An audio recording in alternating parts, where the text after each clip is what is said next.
Eu quero ter certeza de que todas as pessoas globalmente possam ouvir esta mensagem muito, muito claramente. Então, povo abençoado, o Senhor falou comigo hoje, depois que nós tivemos este poderoso culto da noite inteira, a tremenda vigília desta noite muito poderosa, e foi um culto tão poderoso e mensagem do Senhor, porque você pode dizer que o Senhor está carregado e Ele quer trazer para vocês o máximo possível por causa do tempo. E nós fomos até às 5 da manhã com esta mensagem muito tremenda do sangue de Jesus, focando na visão recente. Mas hoje, depois que nós terminamos aquela reunião por volta das 10, 11 horas da manhã, quando finalmente eu adormeci, então agora o Senhor novamente falou comigo, Ele me levou todo o caminho até o Afeganistão e Ele me mostrou muitas pessoas correndo para salvar suas vidas. Ele me mostrou cristãos, pessoas que são cristãs em um prédio de apartamento correndo e o Talibã procurando por eles e caçando-os. Eles estavam correndo e dizendo, vamos descer, correndo, perseguindo-os com armas, correndo para salvar suas vidas, os cristãos. Alguns deles correram para as montanhas, alguns deles correram para as florestas, correndo a pé. Então, eu quero que vocês sejam muito conscientes disto. O Senhor trouxe isto à atenção dos seus servos. A própria mensagem que Ele deu recentemente, quando eu dei a profecia, eu disse, eu perguntei, eu estava andando naquela terra e eu perguntei para eles estavam cantando música ou adoração, então eu perguntei, vocês têm adoração cristã? E a resposta que eu recebi foi o que me chocou, porque ele também ficou chocado quando eu perguntei. Na verdade, ele ficou chocado, aquele homem que estava segurando os CDs e tocando aquela música. Não sei se era uma loja ou um carro. Sabe quando você abre um carro e você vende coisas lá? Então, ele ficou chocado que eu estava pedindo adoração cristã e ele disse, não, adoração cristã, não aqui. Nós não temos estas coisas neste país. Então, eu disse, isto foi uma conversa tão profunda do Deus Todo-Poderoso, usando os seus 2 profetas para falar no futuro, para trazer aos seus corações os acontecimentos daquilo que está prestes a sobrevir à terra, sobrevir à igreja, aos crentes e ao povo do mundo. Que um tempo vai chegar quando não será possível adorar Jesus. E naquela tremenda profecia, quando eu falei com vocês, e vocês viram isso, e vocês viram que eu falei a respeito de um lugar onde todos estavam entrando, mostrando os seus documentos antes de entrar, e eu também mostrei o meu documento e entrei. Você sabe como o Senhor fala com os seus servos, Ele os coloca na cena, Ele os envolve, para que eles possam ter todo o entendimento da gravidade e todo o entendimento da profecia, então transmitir com maior profundidade e com riqueza de detalhes. Lembre-se que Deus é um Deus detalhista, então eu também entrei naquele lugar, eles checaram meu documento e eu entrei lá. Então eu estava tentando correr, mas eu corria no mesmo lugar, eu não saía do lugar. E isso significa que eles estavam tentando fugir, mas não conseguiam fugir. E eu falei a respeito do cavalo amarelo que voou, que correu. Ele correu com as suas asas através do céu com o seu cavaleiro. E você pode ver a forma como o seu cavaleiro senta no cavalo. É impressionante. Algumas vezes ele está de costas. Estes são detalhes que eu não compartilhei com vocês, apenas com 1 ou 2 pessoas depois que eu saí do ar. E então, você vê os aviões onde eu vi as operações militares que você vê acontecendo no Afeganistão agora. Entretanto, eu quero deixar claro para vocês que Deus está usando isto para retratar aquilo que está vindo à terra. Vocês sabem que a profecia que trouxe Benjamin Netanyahu II à liderança, eu falei isso no ano de 2004, em 2 de abril de 2004. Até que Benjamin Netanyahu veio, e lembre-se que depois que eu vim de Jerusalém, eu voltei para o trono de Deus, o Senhor me trouxe de Jerusalém com João Batista, então eu voltei para o trono de Deus. E lembre-se que depois que eu vim de Jerusalém, eu fui transfigurado, João Batista foi transfigurado, nossas vestes totalmente transfiguradas e tornaram-se super gloriosas. Então ele estendeu a sua mão e disse, eis o Cordeiro de Deus Deus, então ele veio e desapareceu em mim, então o glorioso Cordeiro veio. Muitos pastores globalmente têm me perguntado e escrito, me ligando e perguntando, o que significa isso? Significa que será depois do reinado de Benjamin Netanyahu II que o Messias virá? Ou durante o reinado? Mas porque a Bíblia diz, ninguém sabe o dia nem a hora, eu deixei esta informação em branco, eu não quero abrir, eu disse, não, vocês apenas se preparam. Eu não posso dizer se é durante ou depois, tudo que eu posso ver é que eu vi as duas mudanças de liderança, de um governo de direita em Jerusalém para outro governo de direita. Ou foi Benjamin Netanyahu 1 e 2 que nós vimos recentemente, ou o primeiro foi Benjamin Netanyahu 1 quando eu morei em Israel por 7 anos, ou novamente o segundo Benjamin Netanyahu aconteceu recentemente, que acabou agora recentemente. Ou talvez pode ser de Benjamin Netanyahu para Naftali, que também é de direita. Um de direita para outro de direita. Mas eu disse, simplesmente se prepare para a vinda do Messias. Então agora o Senhor Todo-Poderoso fala comigo hoje a respeito de pessoas correndo porque eles são cristãos. Eles estão correndo e homens armados estão perseguindo-os e eles correm para as montanhas. Vocês também viram o que aconteceu em Sinjar, no Iraque, quando o Estado Islâmico também perseguiu, mas agora o Senhor está falando comigo a respeito no Afeganistão que estão correndo e não há adoração cristã. Lembre-se daquela profecia há poucas semanas atrás, não há adoração. Ele ficou chocado e surpreso que eu estava perguntando por adoração cristã e ele disse, adoração cristã? Não, não aqui, isso não tem aqui. Significando que não haverá adoração, você vai querer adorar, mas não pode, você vai ter que ser perseguido. E isto agora nos traz a mensagem que nós ouvimos ontem, povo abençoado. Você vê o Senhor enfatizando para vocês guardarem o tesouro do sacrifício do Cordeiro de Deus, Cristo Jesus, que Ele ofereceu para vocês neste tempo, enquanto durar. E ontem nós vimos muito claramente, eu demorei algum tempo para abrir algumas características-chave daquela profecia de Isaías 53 como indicador, como a profecia que aponta para esta profecia e visão recente de 4 de agosto, quando o Senhor me mostrou a palma, o sangue do Messias fluindo das suas mãos, e ele estava falando com Deus Pai na glória. Eu disse que este é o indicador, esta profecia de Isaías 53 está apontando para as gerações, apontando para a humanidade, para o Cordeiro de Deus que estava vindo, o sacrifício de Deus que seria aceito por Deus, que iria aplacar a ira de Deus e poderia então reclamar, reivindicar a humanidade, todos aqueles que creram, os filhos de Adão que creram. E eu disse que este é o tempo tal no qual agora, olhando aquela profecia, à luz daquilo que o céu está dizendo, a visão fresca de 4 de agosto, isto é maravilhoso, que agora nós podemos colocar ênfase, Deus está enfatizando esta profecia de Isaías, o glorioso Cordeiro de Deus, o Rei sofredor, o servo sofredor do Senhor, que viria para sofrer por você, à luz daquilo que está acontecendo na terra hoje, à luz de tudo aquilo que nós vemos agora que está apontando para a vinda do Rei glorioso, da vinda do Messias. Você vê que o coronavírus está aqui, você vê mais de 35 milhões de hectares de terra incendiados nos Estados Unidos, as inundações devastando, fogo na Grécia, na Turquia, inundação na Alemanha, China, isso e aquilo, e todo este coronavírus, tudo isso acontecendo, e a guerra no Afeganistão agora, que situação?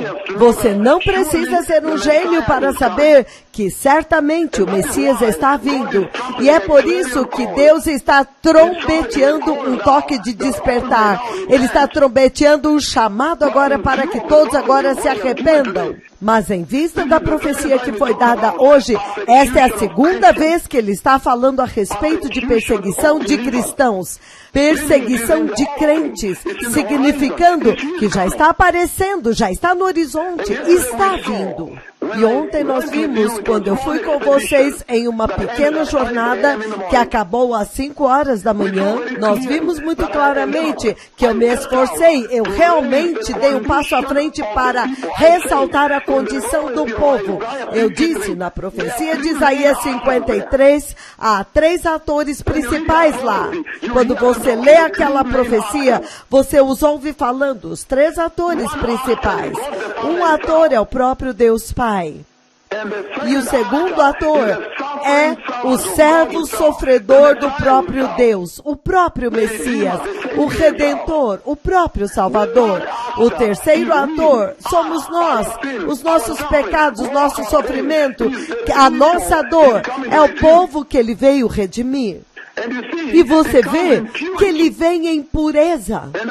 E eu não tive tempo ontem para abrir agora, porque eu queria ressaltar a condição do povo. Aquela missão que traz o rei sofredor, o servo sofredor de Yahweh, a condição do povo.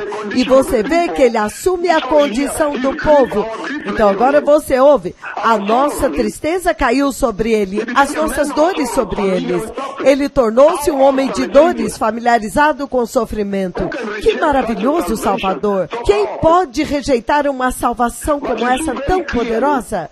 Mas você vê muito claramente que quando ele vem, naquela profecia de Isaías 53, do 52, versículo 3 até o 15, e então todo 53, tanto foi falado ontem. Eu não tive tempo para falar da condição, porque tudo isso o Senhor me mostrou. A visão, a profecia do sangue de Jesus, a visão do sangue de Jesus em 4 de agosto de 2021. E todo este esforço de passar com vocês as nações da terra, passando através de Isaías 53, 52, do 13 ao 15, então 53, é para trazer para vocês o preço, o custo da sua salvação. Para que deste ponto em diante você possa levar a sua salvação mais seriamente. É para poder mostrar para você o preço que foi pago pela sua salvação. E ontem nós vimos o tema que o Espírito do Senhor estava procurando, estava empurrando e trombeteando, ele estava dizendo, uma salvação tão cara e que além de tudo é de graça. E vocês sabem que neste mundo há uma certa noção de que quando algo é dado a você de graça, normalmente eles acham que é barato. Neste mundo, quando algo avança algo, quando você está andando nas ruas, alguém quer te dar alguma coisa de graça, você pensa que é barato. Se você está andando na cidade de Nova York, em Chicago, ou você está andando em Helsinki, Estocolmo, ou Sydney, na Austrália, Melbourne, e alguém está te dando um folheto e dizendo, se você entrar naquela pizzaria, você vai comer pizza de graça, você não vai querer ir lá. Eles sempre pensam que tem alguma coisa errada com aquela pizza, ou tem alguma coisa errada com aquilo que é de graça. Por isso é barato. Entretanto, eu deixei muito claro que ao enfatizar o preço da sua redenção, o preço da sua salvação, a salvação que foi dada a você é extremamente cara. É muito cara. Então, a salvação que nós recebemos é muito cara. Ele diz, no livro de Isaías 53, versículo 1, ele fala muito claramente a respeito do broto tenro que subiu de uma terra seca. E ele pergunta, quem creu na nossa mensagem? O Senhor está estabelecendo isto muito claramente para nós que, veja, a salvação que nós recebemos é muito cara, porque o frágil, que não tinha pecado, o puro Filho de Deus, sem pecado, veio para nos redimir. E o Senhor está expondo a vulnerabilidade dele e a linhagem dele de Davi, a linhagem humana dele, aquele broto tenro em Isaías 53, versículos 1 e 2. E ele sofreu rejeição. Lembre-se que não havia lugar, ele teve que nascer em uma manjedoura porque não havia lugar nos hotéis para o Rei dos Reis nascer. Eles tiveram que fugir para o Egito. A perseguição já começa desde o nascimento. E ele viveu a sua vida em simplicidade, em economia, uma vida de frugalidade em Nazaré. Totalmente pobre, trabalhando na marcenaria de José. E ele foi a Jerusalém por 30 anos, a cada ano indo às 3 festas, os 3 festivais que eram marcados por Yahweh no Talmud. Mas ninguém podia reconhecê-lo. Então, eu não consegui ontem, por causa do tempo, enfatizar para vocês a condição do servo sofredor. Eu enfatizei a condição do povo, que eles eram cheios de pecado, eles eram rebeldes, eles tinham se revoltado contra Deus, eles eram apóstatas, eles haviam se desviado, eles deram as costas para Deus, eles eram perversos, pecadores, eles estavam sofrendo, cheios de dores, enfermos, afligidos. Estavam afligidos pelo juízo de Deus. E então eu perguntei, acaso isto não reflete a condição do homem sobre a terra? Oh, sim, com certeza. Então eu deveria me mover para enfatizar a condição do servo sofredor, o que eu não tive tempo de fazer. E o servo sofredor, ele vem como um puro, muito inocente, um broto muito tenro, dentro de um contexto de hostilidade. Puro e inocente como um broto muito tenro, crescendo de uma terra seca. E o Senhor diz que Jesus veio ao mundo muito vulnerável. E ele não tinha beleza mundana, pompa mundana, majestade para nos atrair para ele. Isto é muito triste, isto é muito chocante. Ele não tinha a pompa e a circunstância de Sydney, a Austrália. Ele não tinha a majestade de Nova York, Shanghai, China, Beijing, Estocolmo, África do Sul, Joanesburgo. A condição dele, a condição do servo sofredor é o preço da sua salvação, vindo muito puro e muito inocente e vulnerável. Então ele foi desprezado. Olha isso, o Rei dos Reis foi rejeitado, foi abusado pelos homens, a sua própria criação. Ele veio para os seus, mas os seus o rejeitaram e não o receberam. Maltratado, ele sofreu muito, cheio de sofrimento, um homem de dores. Ele era muito triste ao extremo. Ele era consumido com dor. Este é o preço da sua redenção, para que você jamais leve a sua salvação de forma leviana novamente. Ele era consumido pela dor, ele era ferido, ele carregou as nossas transgressões e pecados. Nós transgredimos contra Deus, nós transgredimos a sua lei. Deus normalmente traça uma linha com a sua lei e diz, não passe daqui. E nós transgredimos. Então ele veio e carregou as nossas transgressões. Ele foi esmagado pelas nossas iniquidades. Ele foi oprimido. Ele foi ferido por Deus. Esta é a condição do servo sofredor, que foi o preço da sua redenção. Esmagado, oprimido, ferido de Deus, ferido por ele, afligido. Ele ficou em silêncio diante dos seus assassinos que o mataram. Ele foi cortado da terra dos viventes, significando morto, assassinado. Ele foi enterrado em uma sepultura, um túmulo que era emprestado. Foi designado a ele uma sepultura com os iníquos deste mundo. Você pode imaginar? Entretanto, ele não tinha pecado. Você pode imaginar passar por tudo isso e você é inocente? Nenhum engano se achou em sua boca, nenhuma violência se achou nele. Até o próprio Herodes disse, eu não acho nada errado neste homem. Deus falou por vós. Deus deu um sonho para a esposa de Pilatos. Pilatos disse, eu não vejo nada errado com este homem, ele é inocente. O inocente e glorioso Cordeiro de Deus, nenhuma violência se achou nele, nenhum dolo em sua boca. Ele era justo e pela sua justiça, ele agora tornou muitos justos. Esta é a missão que está acontecendo agora na terra. E finalmente Deus o exaltou naquela profecia. Foi lá onde nós focamos naqueles versículos 11 e 12, talvez 10, 11 e 12. Então, povo abençoado, que tempo tão chocante. E tudo isto é para preparar vocês para um dia especial para a gloriosa vinda do Messias. Se tivéssemos tempo, leríamos o livro do Apocalipse, capítulo 3, versículo 10. No versículo 10 ele diz: porque você guardou meu mandamento, perseverando pacientemente, eu agora vou te guardar da hora da aprovação. Nós sabemos que este tempo estava apontando para a sua entrada na glória. Significando que Deus espera que nós guardemos os seus mandamentos e perseveremos com paciência para que Ele possa nos livrar daquela hora da qual você o vê falando em profecia, quando não haverá adoração cristã, quando os cristãos estarão sendo perseguidos com armas. Haverá hostilidade contra qualquer pessoa que menciona o nome de Jesus. E ele fala a respeito da recompensa. Ele dará recompensa para aqueles que guardarem os seus mandamentos e perseverarem pacientemente. E os livrará da hora da provação. E no versículo 11 ele diz que ele os recompensará. Que Deus tão bom dando uma promessa.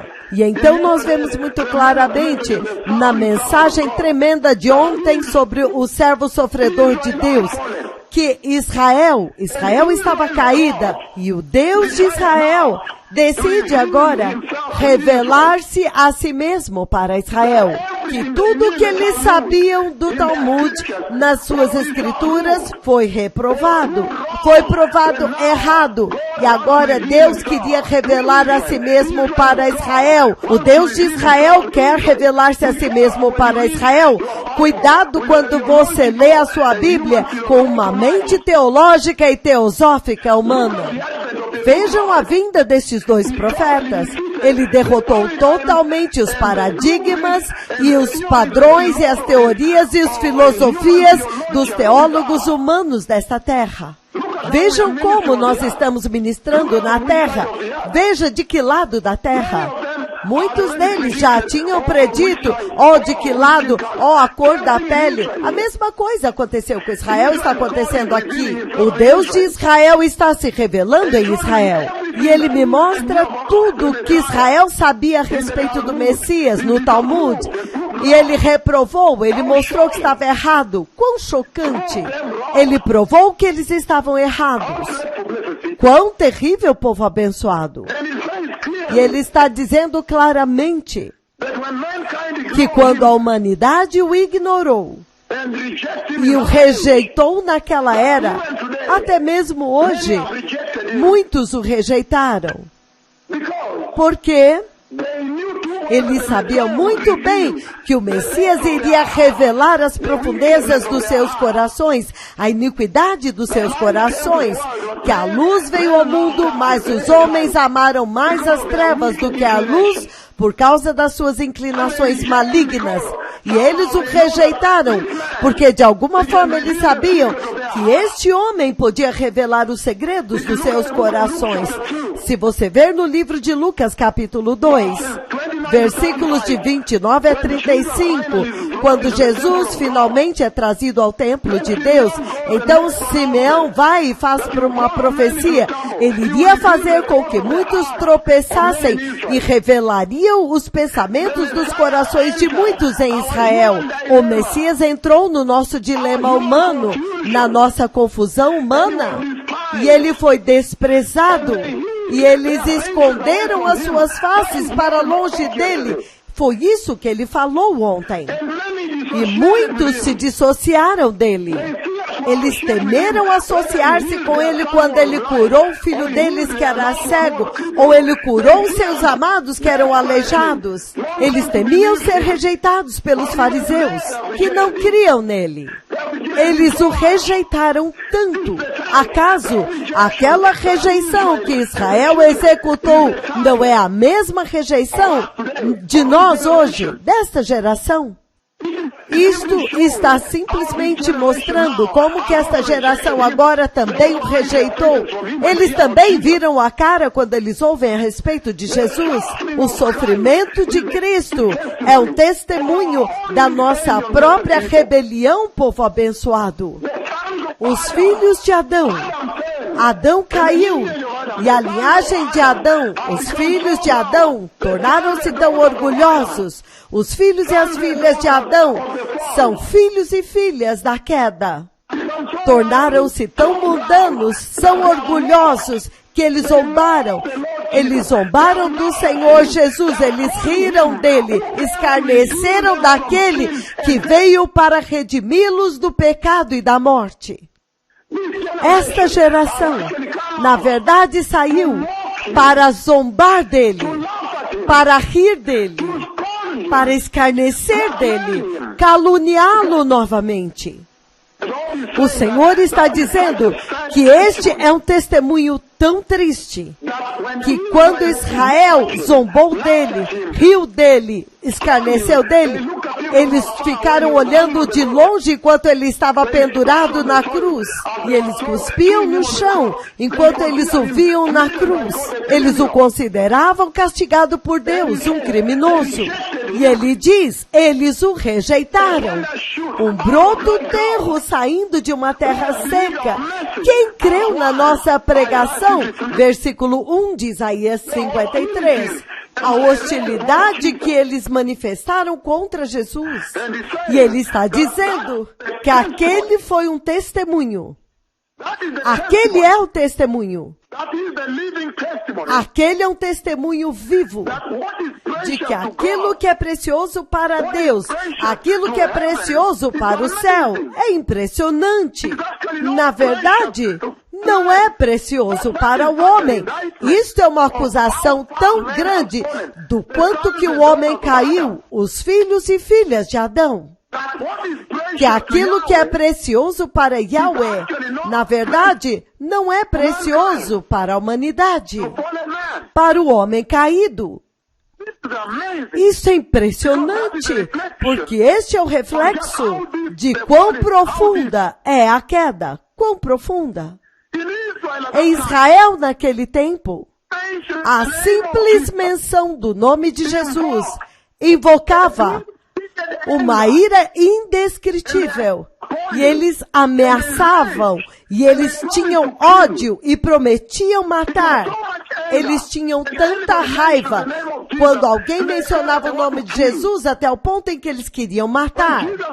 Quando Jesus aparecia num lugar e o nome dele era invocado, uma ira profunda e indescritível fervia dentro deles com ódio, até o ponto em que eles queriam matar esta pessoa que invocava. Ai! Israel, irado contra o seu Salvador. E esta atitude e esta reação de Israel para com Jesus também profetiza a queda desta era. Esta mesma geração presente. Há também pessoas, quando eles ouvem a respeito de Jesus, ou este nome é invocado, uma fúria e uma ira se levanta contra Deus. Porque é como se ele violasse a sua perversidade, os seus feitos, revela a sua maldade, acusando-os da sua iniquidade. Até mesmo nesta era, esta era está olhando para Jesus com fúria, porque ele revela os nossos pecados.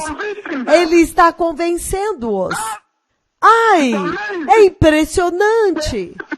Mas eles não sabem que o servo sofredor de Deus, os sofrimentos de Jesus na cruz, o sofrimento pelo qual ele passou, que Isaías expôs em Isaías 52 e Isaías 53, na verdade era Jesus simplesmente executando a sua missão como sumo sacerdote. A função dele que ele revelou para Abraão, quando ele encontrou Abraão em Gênesis capítulo 14, versículos de 14 a 20, quando ele veio carregando o pão e o vinho, dizendo, eu sou o sacerdote do Deus Altíssimo. Então, enquanto eles zombavam dele, enquanto eles riam dele, enquanto eles o rejeitavam, eles não sabiam que o Messias estava simplesmente executando a sua função como sumo sacerdote. a função que quando ele chegou como Cristo pré-encarnado, carregando pão e vinho, e ele estava falando com Abraão, apresentando a oferta de Deus, dizendo, este é o sacrifício que Deus trouxe para a humanidade, para poder conectar os filhos de Jacó com o reino de Yahweh. Entretanto, nós não o estimamos. A geração deste dia presente tem uma estimativa muito baixa de Jesus.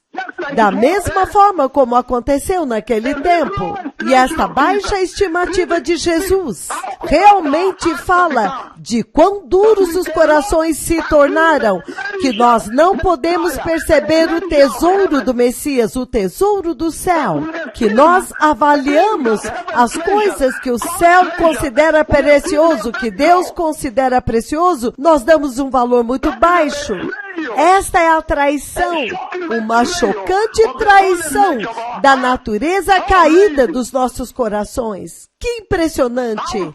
Quão trágico que nós não podemos perceber o Messias mais precioso do céu, que veio para nos redimir e nos comprar para o reino de Deus. Quão chocante! Quão deplorável é a nossa condição caída como geração. Que os nossos corações agora estão traindo-o abertamente, publicamente. A corrupção dos nossos corações, que quando agora Deus nos envia a genuína beleza do céu, a genuína majestade do céu, o genuíno esplendor do céu, a genuína glória do céu. Eles não viram a santidade de Deus no Messias, a justiça de Deus no Messias, o arrependimento de Deus que o Messias trouxe, o temor de Deus que o Messias trouxe, a obediência a Deus que o Messias trouxe, a divina presença de Deus que o Messias trouxe. Quando do céu agora Jesus desceu, este maravilhoso pacote do tesouro celestial de Yahweh para a humanidade, quão chocante que nós o avaliamos tão baixo. E entretanto, o sumo sacerdote de El Elyon estava simplesmente executando a sua missão sacerdotal de nos redimir. Quão caídos nós somos! Quão caídos são os filhos e filhas de Adão, os filhos e filhas da queda. Nós sabemos muito bem que o Messias, o servo sofredor de Yahweh, estava simplesmente executando a sua missão sacerdotal. Mas quanto a nós, os seres humanos, a raça humana, eles estavam ocupados rindo e zombando e cuspindo nele. Então, este é o retrato do quão grande foi a separação dos filhos e filhas de Adão, quanto que eles se separaram da vontade de Deus, quanto eles se afastaram da vontade de Deus. Então, esta é uma queda muito profunda. Eles têm que voltar e agora. Eles têm que começar a voltar agora. E lembrem-se que ontem eu mencionei Levítico capítulo 6, versículos 6 e 7 e Levítico 16, de 20 a 22. O bode expiatório sobre o qual o sumo sacerdote impunha suas mãos e então ele confessava todos os pecados que Israel havia cometido. Então ele era solto no deserto, em um lugar solitário no deserto, carregando o pecado de todos. Foi isso que o Messias veio fazer. Ele assumiu a responsabilidade de todos os nossos pecados, de todas as nossas iniquidades, tudo aquilo que foi colocado sobre ele. Ele levou a nossa tristeza e dor e sofrimento e aflição. O juízo que era nosso, ele carregou. Quão maravilhoso é o Messias! Eles o consideraram como transgressor. Eles o chamaram de criminoso. Eles o repreenderam. Eles o maltrataram. Eles o chamaram de homem maligno. Eles o chamaram de perverso, pecaminoso. Ele foi traspassado e ferido pelos nossos pecados, por nós, pelas nossas maldades e iniquidades, e as nossas enfermidades. E olha agora ele tornou-se o juiz de toda a terra. Veja Apocalipse capítulo 20, de 11 a 15, quando ele vem para julgar. Vejam no outro dia, quando o Senhor o mostrou para mim andando através do céu, com uma coroa, as mãos furadas pelos pregos e um manto vermelho que descia a partir do seu ombro assim, e o cinturão de ouro ao redor do seu peito. Não! O Messias veio para tirar o pecado de todos e as aflições do pecado. Se tivermos tempo para ler no livro de Mateus capítulo 8, em Mateus capítulo 8, ele diz o seguinte, Mateus capítulo 8, a partir do versículo 1, eu vou pegar um versículo aqui, outro ali. Jesus curou um homem com lepra. Quando ele desceu do monte, grandes multidões o seguiam. Um leproso, aproximando-se dele, ajoelhou-se e adorou e disse, Senhor, se quiseres, pode purificar-me. Jesus estendeu a mão e tocou no homem. Quero, disse ele, seja purificado. Imediatamente ele foi purificado de lepra. Então Jesus lhe disse, olhe que não conte isto para ninguém. Vá mostrar-se ao sacerdote e apresente a oferta de Moisés, que ele comandou para que sirva como testemunho para eles. Versículo 5. A fé do centurião. Entrando Jesus em Cafarnaum, dirigiu-se a ele o centurião pedindo-lhe ajuda. Senhor, ele disse, o meu servo está em casa paralítico, paralisado, sofrendo terrivelmente de paralisia. Jesus lhe disse, eu irei curá-lo. Então o centurião respondeu, Senhor, eu não mereço, eu não sou digno de que entres debaixo do meu teto, mas dize apenas uma palavra e o meu servo será curado. Pois eu também sou homem sujeito à autoridade. E eu tenho soldados sob o meu comando. E eu digo a este, vai, ele vai. Eu digo ao outro, venha, ele vem. Eu digo ao meu servo, faça isso, e ele faz. Quando Jesus ouviu isto, ele ficou maravilhado e disse aos que o seguiam, aos israelitas, digo-lhes a verdade, não encontrei ninguém em Israel com uma fé tão grande. O autor da fé está maravilhado. E ele diz que ele não encontrou ninguém. Versículo 11. Eu lhes digo que muitos virão do Oriente e do Ocidente e se assentarão à mesa com Abraão, Isaque e Jacó no reino de Yahweh no céu. Mas os filhos do reino, os súditos do reino, serão lançados para fora, onde haverá trevas e choro e ranger de dentes. Então Jesus disse ao centurião, vá, seja feito como você creu. Assim como você pediu, seja feito conforme a sua fé. E o seu servo foi curado exatamente naquele momento. Versículo 14. Quando Jesus entrou na casa de Pedro, ele viu a sogra de Pedro na cama com febre. Tomando-a pela mão, a febre a deixou e ela se levantou e começou a servi-lo. Quando Jesus veio, muitos foram trazidos a ele endemoniados e ele expulsou os espíritos com uma palavra. E ele curou todos os doentes. Eu vou repetir, todos. Nós não sabemos quantos foram curados.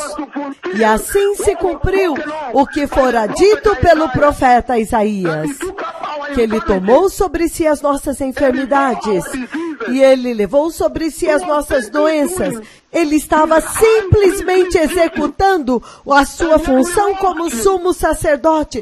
Entretanto, nós zombamos dele, escarnecemos, cuspimos nele, rimos dele, caluniamos dele, abusamos dele.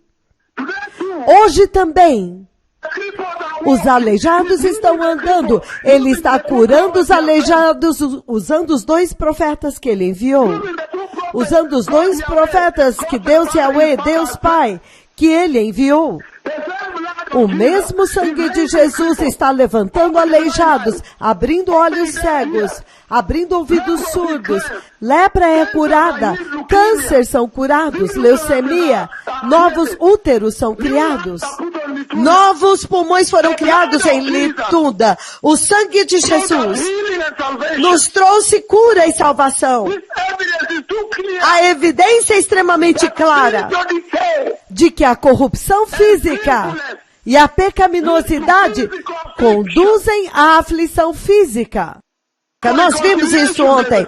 E ele veio para fazer a reconciliação. Ele veio para reconciliar a humanidade com Deus, o sumo sacerdote do Senhor, que está representando a humanidade diante de Deus e representando Deus diante da humanidade, revelando Deus Pai. Revelando o Deus justo. Revelando o Deus santo. Revelando os justos requisitos do Deus justo. E ele veio para nos dizer que nós ofendemos a eterna lei de Deus. Nós ofendemos a eterna justiça de Deus. E ele veio para nos dizer que o dia do juízo está vindo e ele veio para nos preparar. Por quê? Porque a eterna justiça de Deus está gritando por restituição, porque foi ofendida pela humanidade. A eterna santidade de Deus está gritando por indenização, porque foi ofendido pelo homem. A eterna glória de Deus está gritando por indenização, por recompensa, retribuição. Por quê? Porque a humanidade o ofendeu.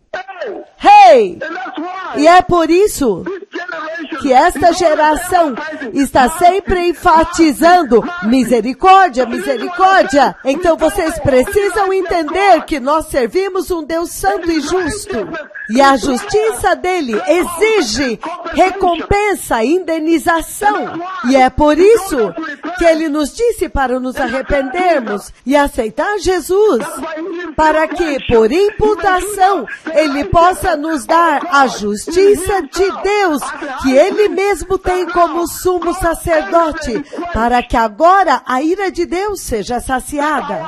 Que a nossa aceitação do arrependimento, quando nós aceitamos o arrependimento e a santidade, então desta forma, ele nos dá a justiça de Deus por imputação.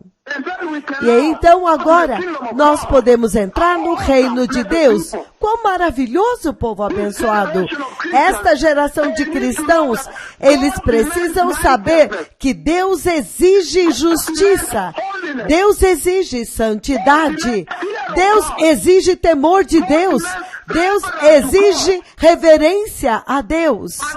Por mais que ele tenha estendido misericórdia, graça, mas Deus, a misericórdia dele está atrelada, ancorada na nossa obediência e aceitação da santidade que Jesus trouxe na graça, a santidade de Deus. Mesmo que nós estamos trombeteando misericórdia e graça, mas nós precisamos saber que nós estamos servindo um Deus justo, cuja justiça, quando é ofendida, clama por reparação. Para que nós possamos viver em santidade, nós temos que receber o Espírito Santo. Nós temos que ser justos. Nós temos que ser santos. Nós temos que temer a Deus. Termos reverência por Deus.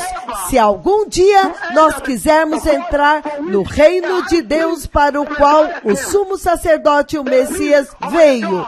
O sacerdote de El Elyon, o Senhor Deus Altíssimo.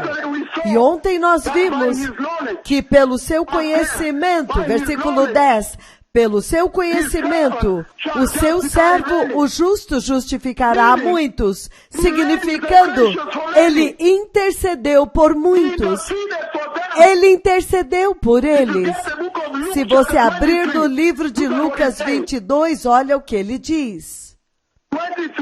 23. Veja o que ele diz. Ele diz no versículo 34 de Lucas 23. Então Jesus disse: Pai, perdoa-os, porque eles não sabem o que estão fazendo. Ele estava ocupado naquela cruz, executando a sua missão como sumo sacerdote, que ele apareceu diante de Abraão e ele disse para Abraão: eu sou sacerdote do Deus Altíssimo, Elion Jeová, Jeová Elion. E nós estávamos zombando dele, nós estávamos escarnecendo dele, caluniando, abusando dele, mas ele continuou ocupado executando a sua missão na cruz. Pelo seu conhecimento, o meu servo justificará muitos. E ele fez intercessão por eles na cruz. Pai, perdoa-os, eles não sabem o que fazem. Agora mesmo, ele está sentado à mão direita de Deus Pai. A mão direita de Deus Pai. Intercedendo por eles, intercedendo pela humanidade. Nós vimos isto ontem. Hebreus capítulo 9, 24, ele diz: pois Cristo não entrou em um santuário feito por mãos de homens, que era apenas uma representação, uma sombra do verdadeiro, mas ele entrou no próprio céu, para agora comparecer diante de Deus por nós, intercedendo por vocês. Ele continuou com a sua missão, intercedendo pela humanidade, fazendo intercessão por muitos, justificando a muitos. Agora mesmo, ele está intercedendo à mão direita de Deus Pai, sentado lá intercedendo pela igreja. A morte e os sofrimentos do servo de Deus e a sua ressurreição foi para satisfazer a justiça, os justos juízos de Deus, a justa retribuição para Deus. Na verdade, ele morreu pela ira de Deus. Ele morreu por Jeová para aplacar a ira de Deus. Mas todas as leis de Deus, as justas leis de Deus que nós ofendemos, que a humanidade ofendeu, que os filhos e as filhas de Adão ofenderam, ele agora pagou por isto. Ele pagou para Deus. Quão poderoso! Mas para vocês agora, vocês têm que aceitar a vida dele como uma oferta pelo pecado. Foi isso que veio à tona ontem. Vocês têm que aceitá-lo agora como uma oferta pelo pecado, para que vocês não tenham que pagar a ira de Deus que está vindo brevemente. E nós vimos ontem que o Senhor traz um maravilhoso final naquela profecia. A glória eterna. A eterna glória que é revelada no Messias depois que ele termina a sua obra. Eterna glória, quão maravilhoso, quão lindo.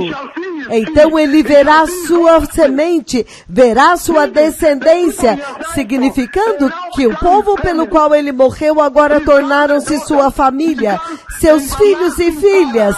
Ele tornou-se o Pai eterno agora.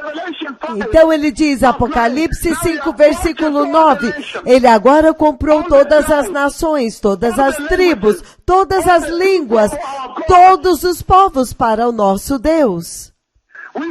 Nós vimos no livro de Isaías, Isaías 52, muito claramente, versículos de 13 ao 15. O versículo 13 é tão lindo, ele diz: veja, o meu servo agirá com sabedoria, ele será elevado, erguido e muito exaltado, muito exaltado.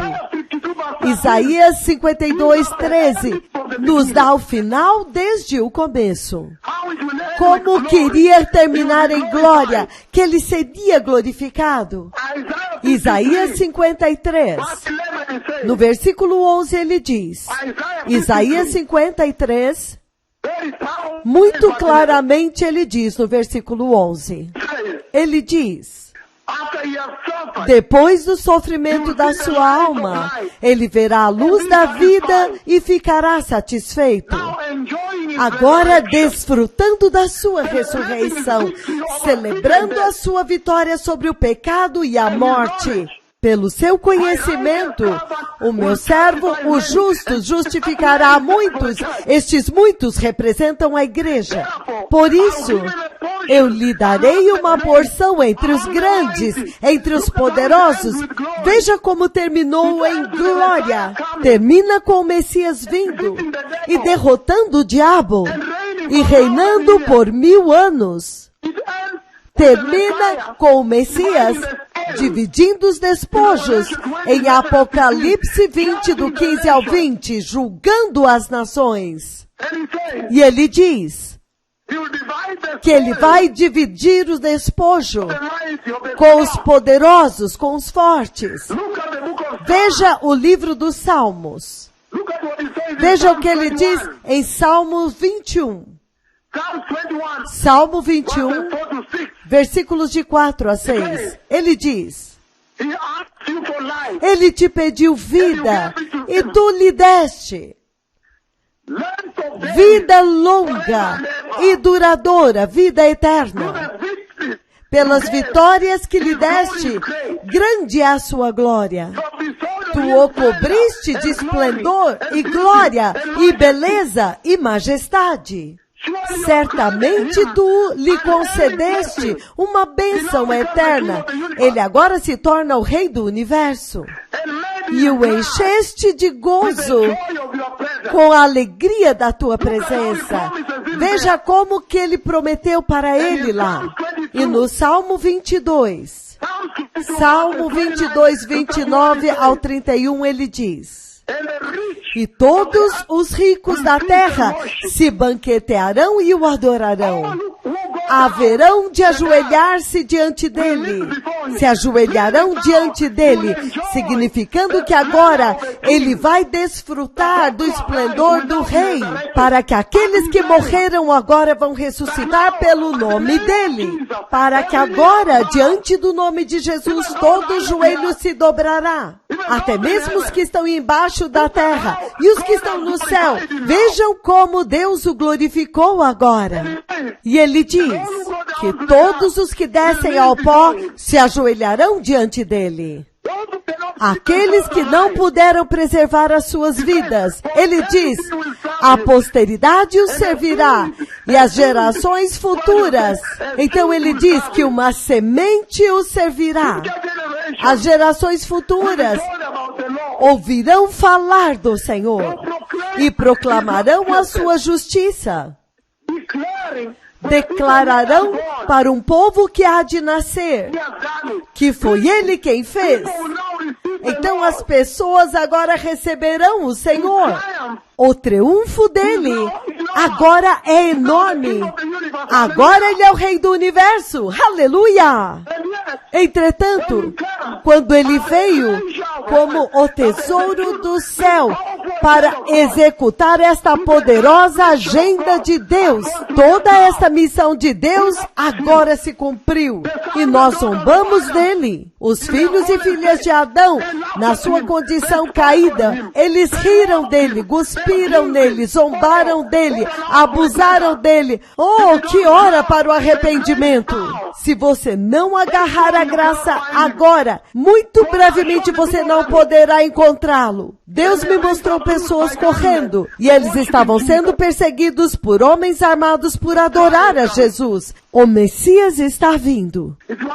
Se você quer receber o Senhor, repita, diga, poderoso Senhor Jesus, eu quero reconhecer a sua obra na cruz. E eu te aprecio, meu Senhor Jesus. E eu te recebo em meu coração como meu Senhor e Salvador. Eu me arrependo de todos os meus pecados. Por favor, perdoa a minha iniquidade, o meu pecado. Senhor, eu te peço que deste dia em diante, encha-me com o Espírito Santo, para que eu possa entesourar a obra que o Senhor conquistou por mim no Calvário. Guie os meus passos em santidade e justiça, para que eu tema o teu sacrifício e honre o teu sacrifício, até que eu entre no santo reino de Deus em absoluta santidade, no poderoso nome de Jesus. Eu nasci de novo. Este foi o seu sermão do sábado à noite, o pão quente desta noite. Obrigado, que o Senhor os abençoe.